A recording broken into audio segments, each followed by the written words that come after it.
yetu ya Tanzania kuwa ni nchi ya kidemokrasia na inayofuata mfumo wa vyama vingi. Sasa katika unapokuwa na mfumo wa namna hiyo, ni kwamba unategemea watu kuwa na mawazo tofauti, itikadi tofauti, na ni kwamba watu wana haki ili kuweza kufikia katika yale malengo yao, kwamba wao wameamua kuwa wanafuata vyama tofauti, wana mbinu mbalimbali ambazo lakini ni halali za kisheria kuweza kufanya shughuli zao za kisiasa. Sasa kwa bahati mbaya, tokea ule utawala wa rais aliyepita John Pombe Magufuli, ambapo shughuli za siasa ziligeuzwa kuonekana kwamba ni shughuli ambazo si halali kwa sehemu kubwa, isipokuwa tu kama zinafanyika kwa kivuli cha Chama cha Mapinduzi. Na Magufuli akapiga marufuku mikutano ya kisiasa, akasema kwamba ataruhusu tu miezi miwili mitatu kabla ya uchaguzi mkuu wa 2020, na ndivyo alivyofanya. Zuio lake liliendelea hata baada ya kufariki, na baada ya mwenyekiti wa chama hiki cha wakati ule Freeman Mbowe alipotoka, na baadaye huyu ambaye sasa ni mtawala wa mabavu aliyekuwa madarakani wakati ule, tulikuwa tunamtambua kama rais, alisema anaruhusu mikutano ya siasa kufanyika. Sasa tumefanya shughuli za kisiasa kwa kipindi hicho na katika mazingira magumu sana. Mwenyekiti mwenyewe aliyekuwepo wakati ule Mbowe, mnakumbuka, alifunguliwa kesi ya ugaidi na alikaa ndani kwa miezi 8. Sasa baadaye tena mwenyekiti wa chama chetu ambaye alichaguliwa tarehe 21 mwezi wa kwanza mwaka 2025, muda mfupi tu baada ya miezi miwili baadaye, au miezi miwili na nusu baadaye, akakamatwa, akawekwa ndani na akashtakiwa kwa kosa la uhaini kwa kauli ambayo aliitoa katika ukumbi huu wakati anazungumza na wale ambao walikuwa ni viongozi wa chama na ambao walikuwa watiania wa ugombea ubunge, udiwani, ambao kupitia Chama cha Demokrasia na Maendeleo, na alikuwa akiwaeleza kuhusiana na msimamo wa no reforms no election. Sasa akafunguliwa uhaini na ni kesi ambayo mpaka hivi sasa inaendelea kumtesa. Tarehe 14 ya mwezi wa 4 Said Issa na wenzake wakafungua kesi dhidi ya chama chetu, ambaye ilifikia kupata wao jaji wa mahakama kuu Hamidu Mwanga tarehe 10 mwezi wa 6 mwaka 2025 akaweka zuio dhidi ya chama chetu kufanya shughuli za kisiasa, licha ya kwamba kuna uamuzi wa mahakama ya rufaa wa mwaka 99 ambao unasema mahakama haiwezi kuweka zuio kuhusiana na shughuli za kisiasa, na ulikuwa ni mwaka wa uchaguzi. Sheria ya vyama vya siasa inasema kwamba hata chama cha siasa akiweza kufutwa au kusimamishwa kufanya kazi shughuli za siasa katika mwaka wa uchaguzi. Lakini katumika njia hiyo haramu kwenda kupata zuio mahakamani, na mahakama huyo Jaji Mwanga akakomaa na akashupaa, hata baada ya kuambiwa kwamba kuna uamuzi wa mahakama ya rufaa bado akakataa, mpaka uamuzi huo ulipokuja kupinduliwa tarehe 15 ya mwezi wa 4 mwaka 2025. Sasa kulikuwa na jitihada nyingine dhidi ya chama chetu hiki ambazo zilikuwa zimeanzishwa na ofisi ya msajili wa vyama vya siasa, ambaye alikataa kutambua uongozi au sekretarieti nzima ikiongozwa na katibu mkuu wa chama na baadhi ya wajumbe wa kamati kuu ambao walikuwa wameteuliwa na mwenyekiti Tundu Antipas Lissu. Wakasema kwamba ile akidi ya baraza kuu la chama haikutimia ile siku ya tarehe 22 ya mwezi wa tarehe 22 ya mwezi wa kwanza mwaka 2025. Hiyo imetusumbua sana mpaka kuelekea anakazuia na ruzuku na chama kazuia kufanya kazi. Na nasema haya yote sasa kuonyesha mapigo ambayo chama hiki kimeyapitia, na mwisho wa siku kimeonekana kana kwamba ni adui. Lakini tarehe 29 mwezi ule wa 10 2025 tunakumbuka iliyotokea mauaji ambayo hayajawahi kutokea katika nchi yetu yalifanywa na polisi na serikali hiyo haramu, ambayo iliamua kuua maelfu ya Watanzania. Hata tukienda kwa takwimu ambazo hatuzikubali za hiyo tume inaitwa ya vurugu ya Jaji Chande ambayo kusema watu 518 bado ilikuwa ni kiwango kikubwa sana cha watu waliouawa. Na baada ya hapo watu wengi sana walishikwa, wakawekwa ndani, wakafunguliwa kesi nyingi za uhaini. Watu wetu wengi ambao vijana tu ambao wanahusika kwamba wanajinasibisha na Chama cha Demokrasia na Maendeleo wakawekwa ndani. Makamu mwenyekiti wa chama chetu John Heche hata kabla ya uchaguzi alishawekwa ndani kwa siku 21, na viongozi mbalimbali wakashikwa, wakafanywa, ikabidi wengine wakakimbia. Viongozi wanachama wengi wa Chadema ikabidi wakimbia hata wakae nje ya nchi. Sasa tumekuja, chama kimefunguliwa, kimeanza mikutano ya katiba mpya na Free Tundu Lissu, ambayo imepokelewa kwa mwitikio wa ajabu sana na mkubwa sana kutoka kwa Watanzania. Watanzania wamekubali Chadema wakitambua kwamba ndicho chama kikuu cha siasa nchini na ndio tegemeo pekee la ukombozi wa kweli wa nchi hii kwa Watanzania.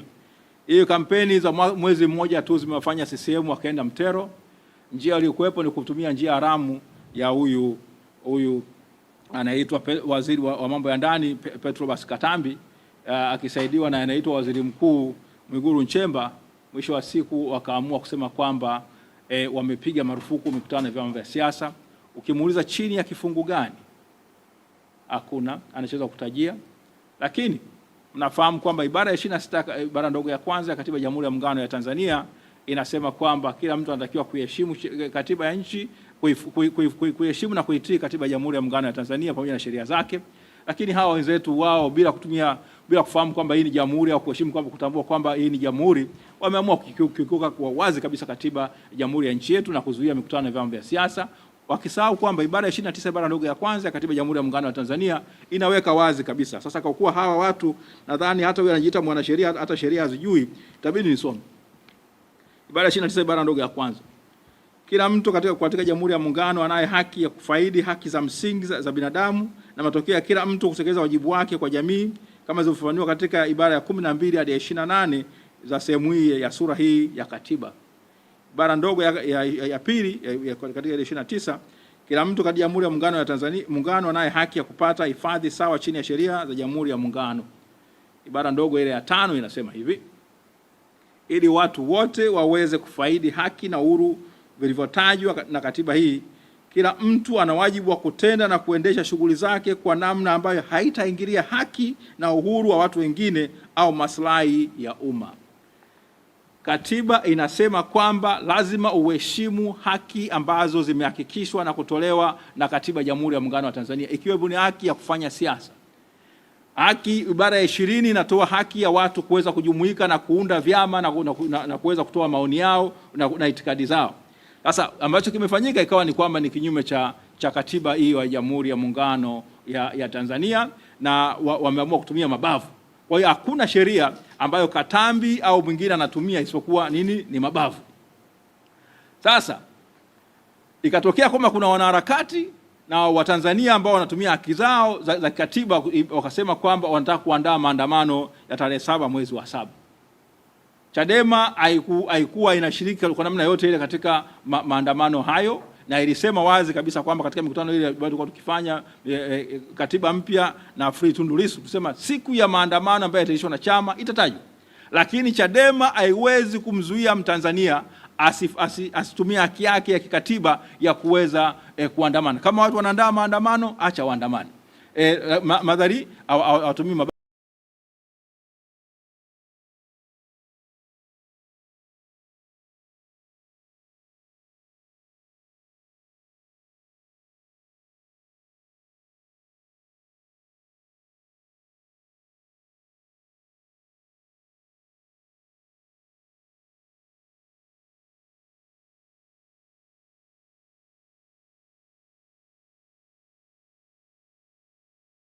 hawatafanya vurugu zozote zile.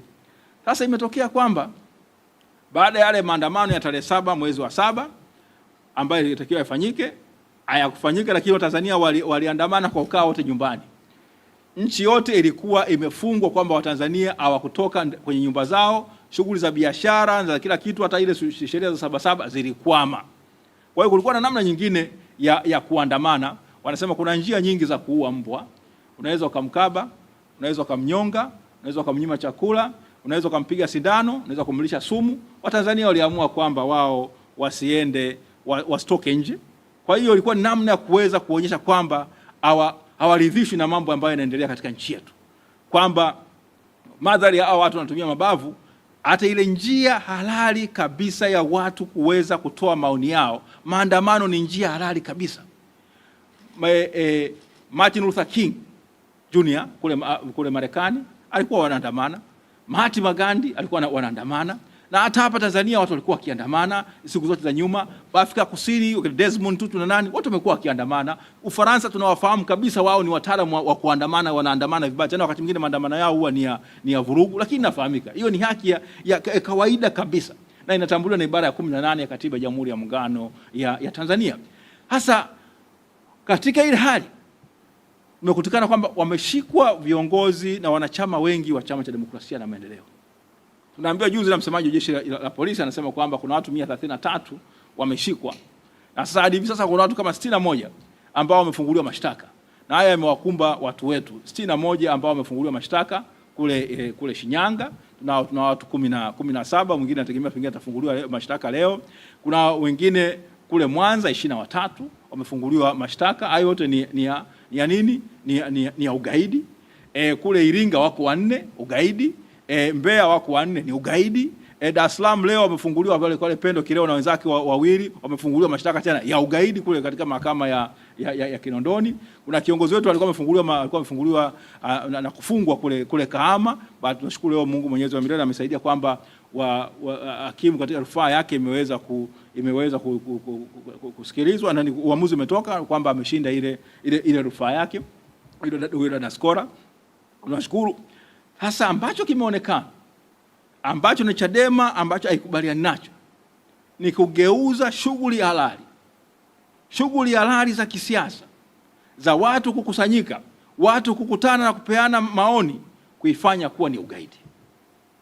Hii ni hatari kwamba kama tunafanya shughuli halali za kisiasa, tunajinaisha shughuli halali za kisiasa, tunaipeleka nchi yetu mahali pabaya sana.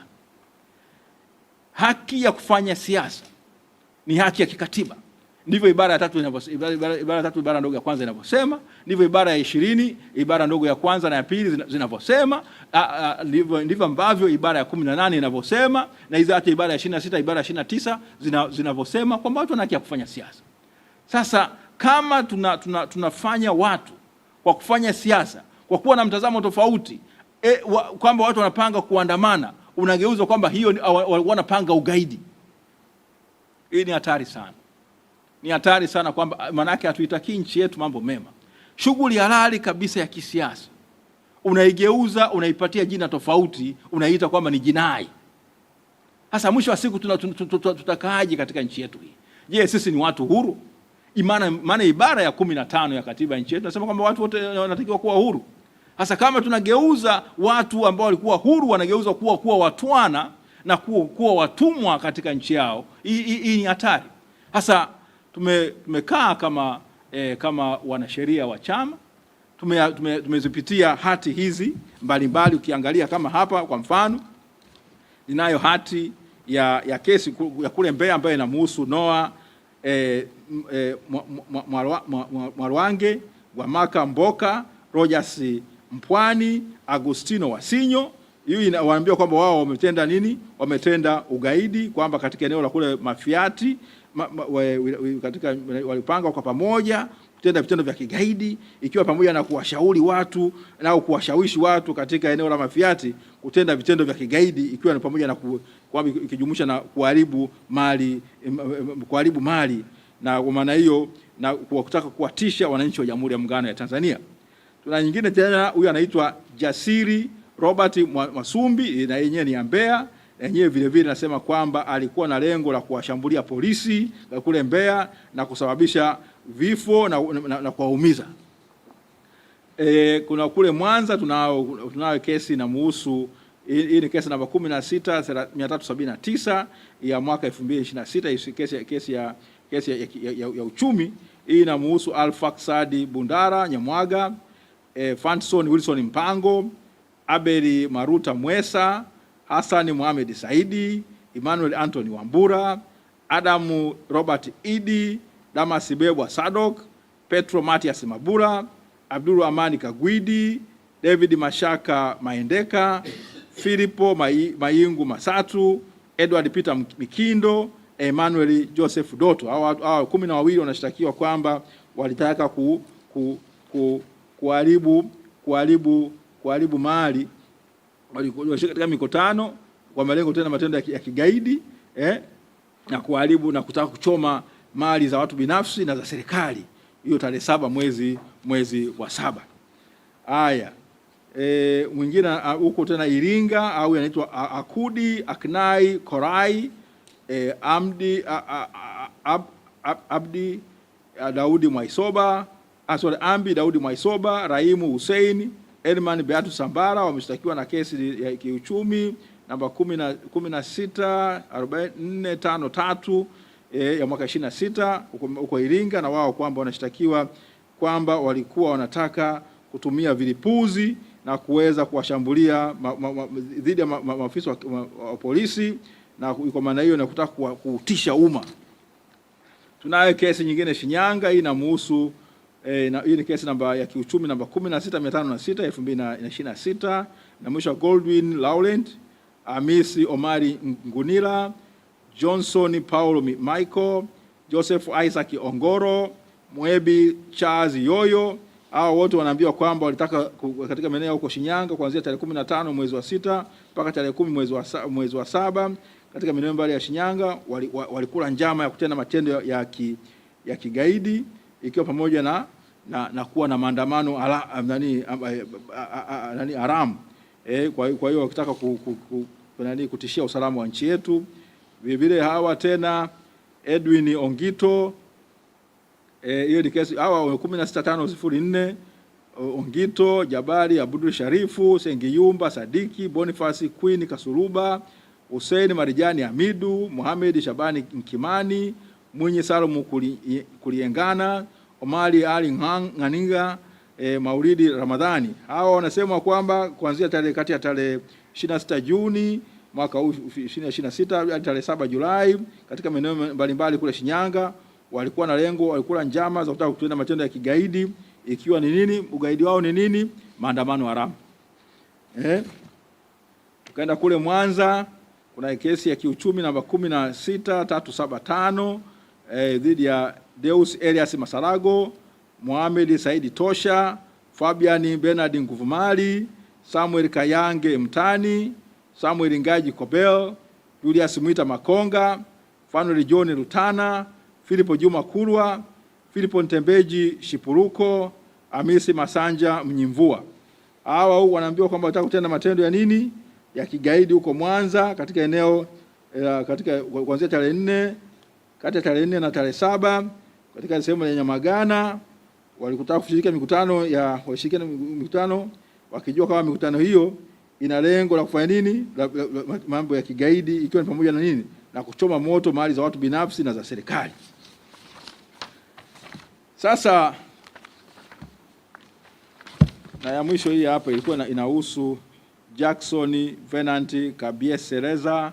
Hii ni kule Shinyanga, ni kesi namba 16503 ya mwaka 2026, kesi ya kiuchumi ambayo sema kwamba huko Shinyanga kati ya tarehe 15 Juni na tarehe 2 mwezi wa 7 wao walikula njama za kutenda matendo ya kigaidi, ikiwa ni pamoja na kufanya nini? Kuwachochea wananchi kufanya matendo haramu ya kuandamana. Sasa hiyo ndio hali tulionayo, kwamba unakuwa na watu ambao wana haki kabisa ya kikatiba ya kushiriki maandamano au kutoa maoni yao. Mwisho wa siku unaamua kuigeuza kwamba sasa sio haki tena, bali ni jinai. Umetenda matendo ya nini? Ya ugaidi. Sasa hii kwa kweli inafanya kwamba mtu aanze kusema kwamba sasa, je, nchi yetu inaamini katika utawala wa sheria?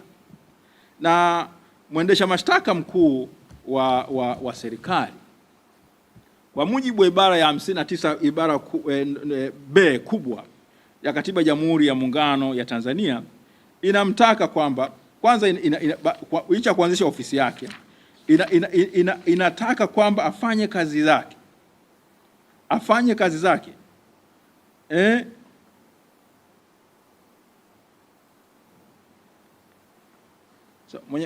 Mamlaka ya mkurugenzi wa mashtaka kwa mujibu wa ibara ndogo ya pili yaweza kutekelezwa na yeye mwenyewe au kwa maelekezo yake na maafisa waliopo chini yake au wengineo wanaotekeleza kazi hizo kwa maelekezo yake. Katika kutekeleza mamlaka yake, mkurugenzi wa mashtaka atakuwa huru, hataingiliwa na mtu yeyote au na mamlaka yeyote, na atazingatia mambo yafuatayo: a, nia ya kutenda haki; b, kuzuia matumizi mabaya ya taratibu za utoaji haki; na che, maslahi ya umma. Sasa katika hali kama hii hapa, zote hizi kesi unakuta kwamba zina vibali vya mkurugenzi mkuu wa taifa wa mashtaka. Sasa ni kweli kwamba tumefika hapa kweli kwamba hizi kesi ambazo mtu anatekeleza tu haki yake ya kikatiba inageuzwa inakuwa ni jinai? Tunaitakia mema nchi yetu? Tunaheshimu utawala wa sheria? Haya ni masuala ambayo kama Watanzania lazima tujiulize. Je, mtu kutoa maoni yake au kukutana na wenzake imegeuka kuwa ni tendo la ugaidi? Chadema haiungi mkono ugaidi kwa namna yote, na Chadema inaamini katika matumizi ya njia za amani za kufikisha ujumbe wake, na ndivyo ambavyo katiba hii inavyosema. Ibara ya 20 ibara ndogo ya pili ya katiba ya Jamhuri ya Muungano wa Tanzania, na ndivyo sheria ya vyama vya siasa kifungu cha 19 kinavyosema, na sisi tunakiamini moja kwa moja. Lakini unapogeuza shughuli halali ambayo katiba inayoruhusu ukaita jinai, kwa hakika unakuwa watendei haki wa Tanzania. Sasa kama mawakili tumekaa chini na kufikiria cha kufanya, tutakuwa na majibu sahihi na hatua sahihi za kisheria dhidi ya vitu kama hivi. Hatuwezi tukawaacha watu wakateseka, wakafunguliwa kesi za jinai, watu wakasota mwaka mmoja, miaka miwili, miaka mitatu, miaka minne wakiwa wanapambana na kesi za namna hii. Alafu tunasema tuache tu mkondo wa sheria tuache sheria ichukue mkondo wake. Si haki. Kama unafungua mashtaka ambayo yanaonekana kwamba yana chuki au yana lengo la kukomoa, kama chama na sisi kama mawakili ambao ni watumishi wa mahakama, lazima hatua stahiki zichukuliwe. Hatuwezi tukaacha hivi. Tumevumilia sana. Mwenyekiti amefunguliwa kesi, ametumia kila aina ya mbinu za kisheria za mahakamani kwamba kesi imekuja, pambana nayo mahakamani hivyo hivyo. Sawa. Lakini kuna haja ya kuangalia ukatiba wa vitu hivi. Kuna haja ya kuangalia ukatiba wa vitu hivi, ili mahakama yetu na yenyewe iingie kwenye record kwamba katika wakati kama huu ilichukua hatua gani au ilitoa tafsiri gani kuhusiana na mambo haya ambayo kwa kweli tunaona kwamba si sawa sawa. Kama nilivyosema, Chadema katu kamwe haitaunga mkono matumizi ya nguvu, haitaunga mkono matumizi ya kuharibu mali za watu, lakini katu kamwe haitakubali kuona kile ambacho ni haki ya msingi ya Mtanzania ambayo katiba inaitambua. Agano la kimataifa la haki za kiraia na za kibinadamu linasema, ICCPR inatamka, na Tanzania tumeridhia na kuwa sehemu ya hiyo tamko. Kwa mfano, katika ibara, kama mkitaka kuangalia ibara ya 9 ya katiba ya Jamhuri ya Muungano wa Tanzania inavyosema,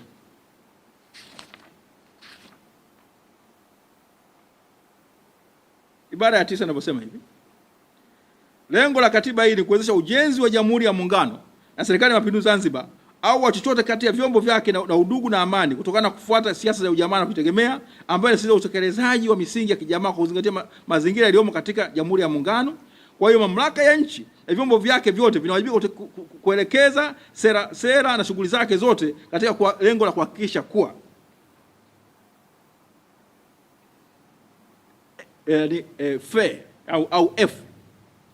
kwamba heshima ya binadamu inahifadhiwa na kudumishwa kwa kufuata kanuni za Tangazo la Dunia kuhusu haki za binadamu. Katiba yetu inalitambua na imelipokea tamko la dunia kuhusu haki za binadamu la mwaka 1948. haki ya kufanya siasa inatambuliwa na tamko hilo. Katiba yetu maana yake imelichukua na kulibeba ile tamko zima la mwaka 1948 kuwa sehemu ya katiba hii. Sasa kama unageuza, unataka unaamua kuiviza na kuiteketeza hiyo katiba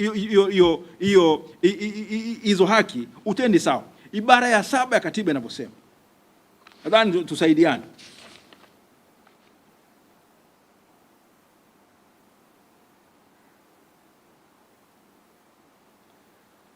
Bila ya kujali, ibara 7 ibara ndogo ya kwanza inasema hivi: bila ya kujali masharti ya ibara ndogo ya pili, serikali, vyombo vyake vyote na watu wote au mamlaka yoyote yenye kutekeleza madaraka ya utawala, madaraka ya kutunga sheria au madaraka ya utoaji haki watakuwa na jukumu na wajibu wa kuzingatia, kutia maanani na kutekeleza masharti yote ya sehemu hii ya sura hii ya katiba.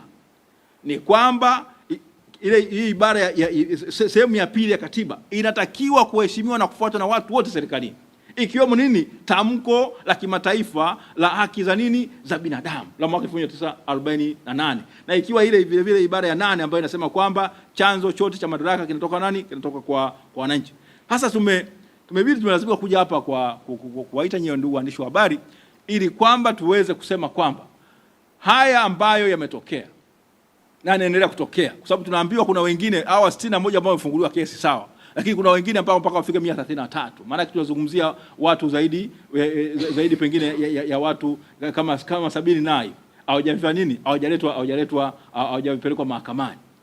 Watu hawa wana haki ya kupelekwa mahakamani. Wengi wa hao ambao wameshikwa wamekaa ndani zaidi ya siku 20. Watu hawajua watu hao wako wapi. Wengi tunaambiwa wamepigwa, wamenyanyaswa, wamelazimishwa kusaini vitu. Ni mambo ambayo tunaweza kuyafichua hadharani baadaye kama kesi zitakapokuwa zinaendelea. Lakini kama katiba yetu inasema kwamba tuheshimu utu wa mtu, tusitweze utu wa watu, kama katika kesi hizi, kwa nini unakaa na mtu zaidi ya saa 24 hujampeleka mahakamani? Unaficha watu wasijue huyu mtu yuko wapi, na unataka tuamini kwamba eti mlikuwa mnamuoji vipi? Maana yake watu wanateswa, mwisho wa siku wanasainishwa vitu. Ni mambo ambayo hatutaweza kuyakubali, lakini itabidi mahakama iweze kuyapokea na kuweza kupata ukweli huu. Ubaya wa wenzetu ambao tunauona, hawaoni aibu kuanika mabaya yao hadharani. Tumeona kwenye kesi ya Lissu yanaendelea kuanikwa. Tumeona ilitokea kina Agatha Atuhaire, watu wanaendelea kuyanika tu, wakati tunatumia msemo wa kusarura. Sasa haya ni mambo ambayo ni hatari sana. Tukiendelea kuruhusu yakaendelea kutokea tusiyasemee. Kwa hiyo kama chama tumesema kwamba inabidi tuchukue hatua za msingi. Tutatuma mawakili wetu kwenda sehemu zote hizo kwenda kuwatetea Watanzania, wanachama wa Chadema na hata Watanzania ambao wamekumbwa na kadhia hiyo. Sasa angalia hata kesi ya yule mwalimu wa chuo kikuu cha Dodoma, yule Kaijage. Hivi unaweza ukasemaje, ukaharamishaje yani mihadhara ya kitaaluma ukaita ni jinai, unakoita ni ugaidi? Walimu wanatakiwa kuzungumza masuala yote ya kitaaluma, hata hoja ambazo wengine hawatakiwi kuzungumza. Mwalimu anatakiwa aseme kwamba kuna msomi fulani alisema 1 2 3, msomi mwingine kuna mawazo falsafa nyingine inasema hivi. Zote hizo unaweka mawazo hadharani, mwisho wa siku wanafunzi wafanye nini? Au wale ambao wanasikiza mdahalo waweze kuchukua. Sasa ukianza kuharamisha maoni au mihadhara ya wanazuoni, uwatendei haki wa vijana wetu, uitendei haki nchi yetu, kwa sababu unataka kuwa na watu maamuma mbumbumu mzungu wa reli ndio ambao waweze kuhitimu katika vyuo vyetu. Hatuitendei haki nchi yetu. Katika masuala ya kitaaluma, mawazo yote ni ruhusa. Mawazo yote yanawekwa mezani. Ni jukumu la vijana, wanafunzi kuweza kuyasoma yale na kuweza kuamua hilo sahihi. Ndio maana hata katika nchi ambayo watu wanaamini kwamba Mungu yupo, ni vema unaruhusu hata wale ambao mawazo ya wasomi ambao wanasema Mungu hayupo yawekwe mezani, ili kwamba watu wafanye nini? Watu waweze kujua upande wa pili. Kwa mfano nafahamu, kwa kanisa Katoliki, hapa padri wote mnawaona wanasoma kwanza, Mungu hayupo katika masomo ya falsafa au ile theolojia. Alafu baadaye wanakuja kusoma kwamba Mungu yupo. Kwa hiyo ni hawezi kubalance kama sana naona kwamba kama ataweza kutetea upadri, kufuata upadri, lazima wao amejua wanaosema Mungu yupo wamesimamia wapi, wanaosema Mungu hayupo wamesimamia wapi. Hii inamsaidia kuwa na mtu ambaye ni nini amebobea au amepevuka mtazamo wake. Akienda kuanza kukutana na waamini wake ni rahisi. Vile vile kwa wasomi lazima, wewe unaweza kuwa unaamini ujamaa, lakini lazima ujifunze ubepari kwa undani wake. Wengine wanataka ukomunisti, lazima mtu afahamu ukomunisti. Lazima afahamu ubepari ukabaira mifumo yote ile iliyopo pale. Aweze kuichukua. Sasa akienda kutetea hoja yake anakuwa anajua kwamba haya mawazo yake yamefanya nini? Yamepimwa na yamekumbana na hoja tofauti, na mwisho wa siku mtu anakuwa na msimamo madhubuti. Akitaaluma hata kiuandikia tutasema kwamba amesimamia sehemu fulani. Sasa kwenda kumfungulia mwalimu mwadhiri wa chuo kikuu mashtaka ya ugaidi au kwanza kwa uchochezi baadaye unageuza, hii inamaanisha nini? Kwanza inachafua taswira ya nchi yetu, kwamba inakiuka lile agano au tamko la uhuru wa wanataaluma la Kampala la mwaka 1990. Wanazuoni wa Afrika Mashariki walikaa wakapitisha hilo tamko kwamba kuna uhuru wa kitaaluma. Sasa inakuwaje unageuza kabisa kwamba mwadhiri anakwenda kutoa maoni yake au anatoa muadhara, wewe unaoita kama ni ugaidi? Je, tunatendea haki hata akili zetu? Tunatendea haki hata dhamira zetu licha ya sheria? Sasa ndio masuala ambayo yamekisumbua chama.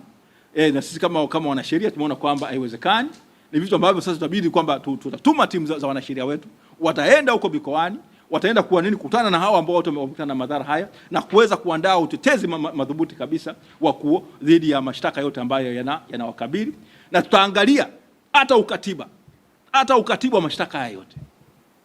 Kwa mara ya kwanza tutaweza kuangalia ukatiba wa mashtaka haya yote na dhamira ambayo inayasukuma mashtaka haya, ili mahakama iamue. Mwisho wa siku ya ukombozi ikifika, kila mmoja wetu ataweza kutoa utetezi wake au ushuhuda wake kwamba alisimama wapi, kwamba je, alisimama na kuunga mkono udhalimu au alisimama kuunga mkono haki na kutetea hata katiba hii licha ya ubovu wake wote. Kuna hayo vipengele ambavyo inavitoa haki ambazo inazitoa. Je, tuliziheshimu? Ni mambo ambayo tutayasimama kwamba Watanzania tunaweka record, ili kwamba mwisho wa siku tunapofika katika mahakama ya umma siku hiyo ukweli uweze kudhihiri.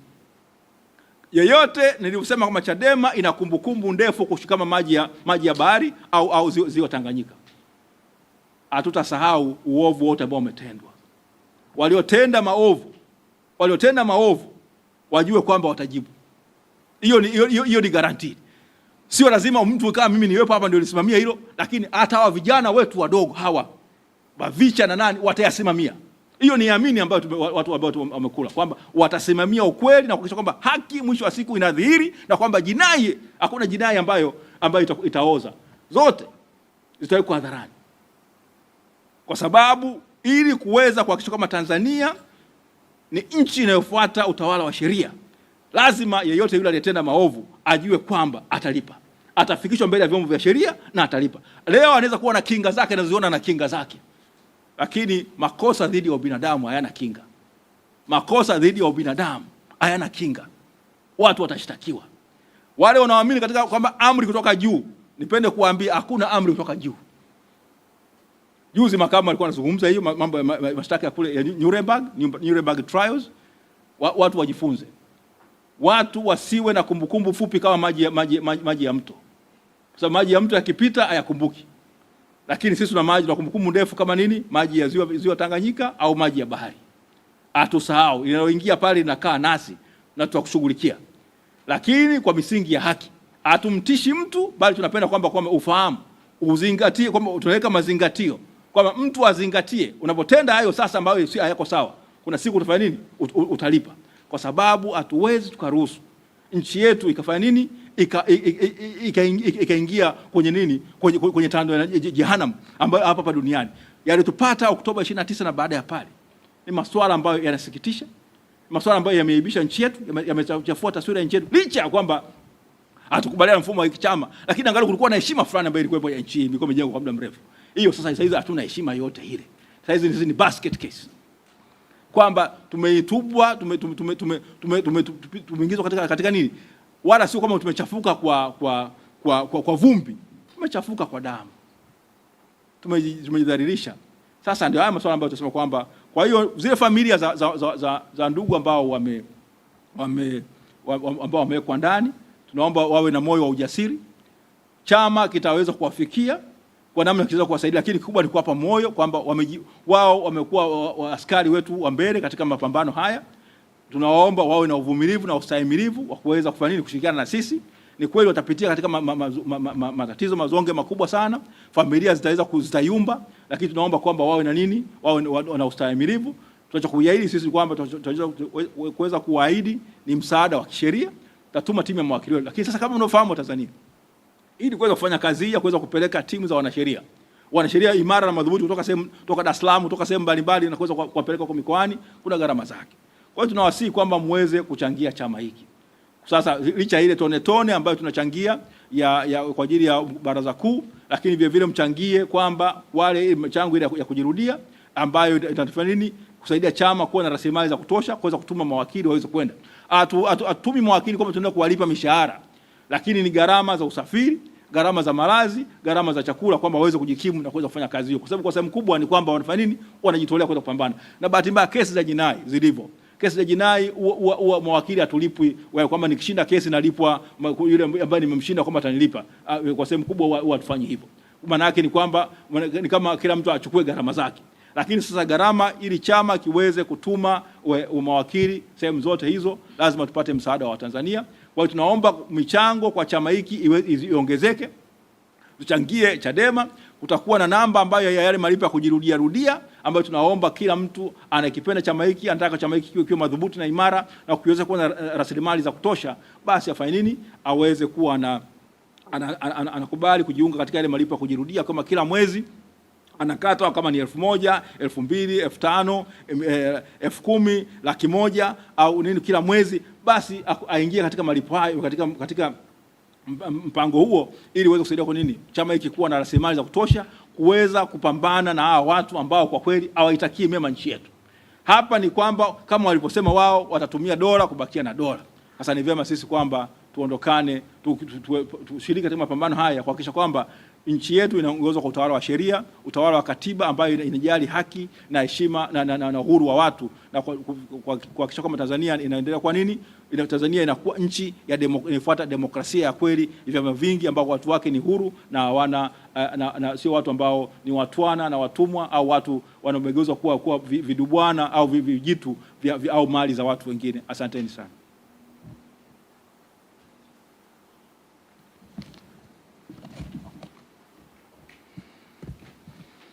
Kuna swali?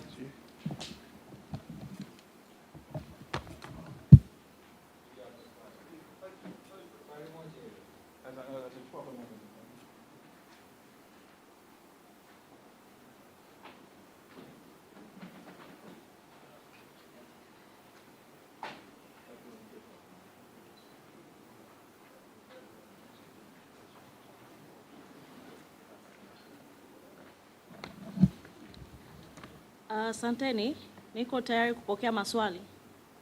Kwa wenye maswali, karibu jitambulishe na chombo ambacho unatokea tafadhali.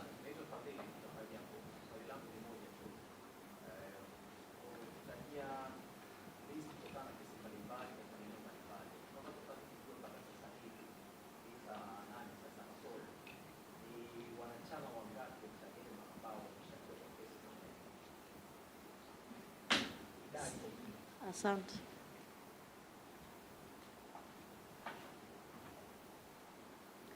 Karibu, swali lingine? Swali lingine? Hakuna. Asante. Dokta, unaweza kuja kujibu hilo swali moja? Yeah.